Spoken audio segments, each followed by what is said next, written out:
Bonjour à toutes et à tous et bienvenue sur le plateau d'Informatique News. Nous faisons, comme à notre habitude, le tour de l'actualité d'un invité et bien sûr de l'actualité de son entreprise. Nous sommes aujourd'hui avec Benjamin Claus. Benjamin, bonjour. Bonjour. Alors Benjamin, vous êtes directeur marketing chez Kyocera Document Solutions. Alors on va rentrer dans le vif du sujet. Certains de vos concurrents ont opéré, on l'a vu ces derniers mois, un virage plutôt global vers les services IT.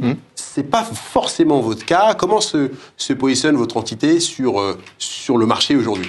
Alors oui, c'est pas forcément notre cas. Beaucoup de nos confrères, pour diversifier leur offre, ont choisi d'aller vers de l'équipement IT, du service IT.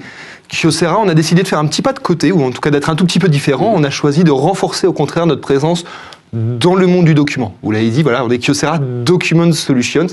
Notre métier, c'est le document. Alors, traditionnellement, le document imprimé. De plus en plus, le document numérisé. Et on étend en fait notre offre au travers de la mise à disposition de solutions, de logiciels de gestion du document. Avec notamment l'apparition de solutions en propre. Pendant longtemps, on a été intégrateur de solutions tiers. Kyocera, le groupe, a procédé à de nombreux rachats de structures dans le monde. Par exemple, la dernière en date, c'est Everteam en France, qui est donc maintenant une société du groupe Kyocera. Et donc, on étend plutôt notre offre sur le monde documentaire en allant proposer bien sûr de l'impression, mais également des solutions de gestion du document, de sécurisation du document, de circulation du document et tous les services qui sont associés. Puisqu'en effet, le service, c'est la valeur ajoutée de demain. Et donc, sur les services, vous allez retrouver des services d'accompagnement tels que l'audit documentaire, l'audit de sécurité du document, et puis tout ce qui va être maquettage de solutions, POC, ou bien encore la chefferie de projet autour de ces solutions documentaires.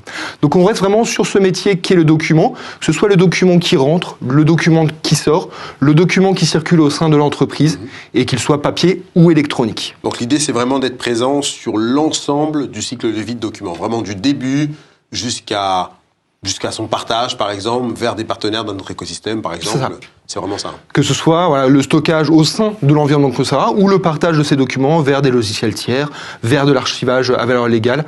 On a vraiment cette ambition d'être le leader sur ce marché documentaire, d'où le fait en fait de se renforcer sur ce marché qu'on connaît bien et sur lequel on continue à investir. Ouais.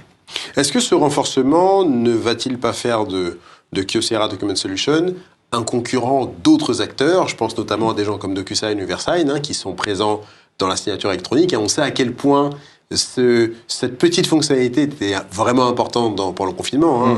On sait que les gens devaient continuer à faire des affaires, ainsi de suite. Est-ce que vous allez vraiment vous retrouver finalement concurrent face à de tels acteurs? Alors vous le disiez justement, la signature électronique, c'est un petit morceau finalement, alors très important, parce que quand vous devez acheter votre maison et qu'il faut le signer, c'est un moment important de votre vie. Effectivement. Mais la signature électronique, c'est qu'une partie du processus documentaire. Le processus documentaire, il est beaucoup plus gros que ça, puisqu'on va parler de la capture, du partage, de l'enrichissement, de l'indexation, et de la signature, je suis d'accord, du partage, de l'archivage, etc. Et donc en fait, moi je vois pas DocuSign, AdopSign, VeriSign comme des concurrents. Au contraire, on va intégrer leurs services dans notre flux global. C'est-à-dire que j'ai nos solutions qui vont gérer à la fois l'acquisition du document, son partage, sa signature et son archivage. J'ai besoin d'une signature à valeur probante. Et ça, je peux pas le faire par moi-même.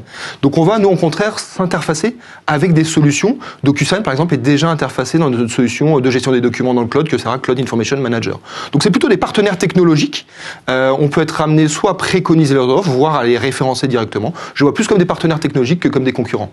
Il y a l'année prochaine un moment important, charnière pour les entreprises. Ce sera l'obligation de basculer vers la facturation électronique. Alors, vous n'avez pas forcément attendu ce moment-là pour travailler sur ce sujet, ou en tout cas commencer à accompagner les entreprises dans ce domaine. Comment est-ce que vous allez vous positionner dans ce contexte-là, et qu'est-ce que vous allez proposer, ou pas d'ailleurs, aux entreprises? Alors oui, on n'a pas attendu. Alors déjà, nous, on facture nos clients principaux en électronique.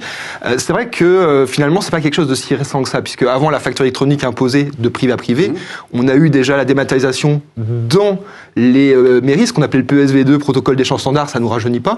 On a eu ensuite l'obligation de facturation électronique pour le public. Donc on avait déjà accompagné nos clients dans cette démarche pour aller déposer les documents dans Chorus Pro, pour directement les intégrer. Donc on va continuer un petit peu cet accompagnement de nos partenaires sur cette plateforme privée. Alors c'est vrai que c'est encore peut-être un petit peu tôt, on peut dire 2024 c'est demain, tout le monde devrait être prêt, les protocoles commencent à se mettre en place. Vous savez qu'il y aura deux grandes façons finalement de partager le document, soit de le déposer directement dans la plateforme de l'État, qui sera mise à disposition notamment pour des PME qui n'ont pas des milliers de documents à partager, ou bien la possibilité de créer ses propres plateformes. Nous on a décidé de plutôt s'appuyer sur la plateforme étatique et de créer des liens, des connecteurs, au travers encore une fois de partenariats technologique pour permettre en fait aux clients de pouvoir simplement partager ces documents. Donc aujourd'hui la facture électronique elle apparaît en France, mais elle apparaît également en Italie, en Allemagne, avec d'ailleurs un certain nombre de points communs, ce qu'on appelait la factoris. Les données qui sont dans son document vont être partagées, mais le groupe Kyocera va pas pouvoir suivre, on va dire, dans chaque pays les spécificités. Donc on va avoir un socle commun, comme je vous le disais, au travers des différents rachats de structures qu'on a pu faire, et chaque pays va localement faire ce lien. Donc nous, on fait le choix de partenariats technologiques qui vont en fait pouvoir connecter notre plateforme de gestion du document à la plateforme étatique de partage des documents de facture de privé à privé. Une dernière question, Benjamin.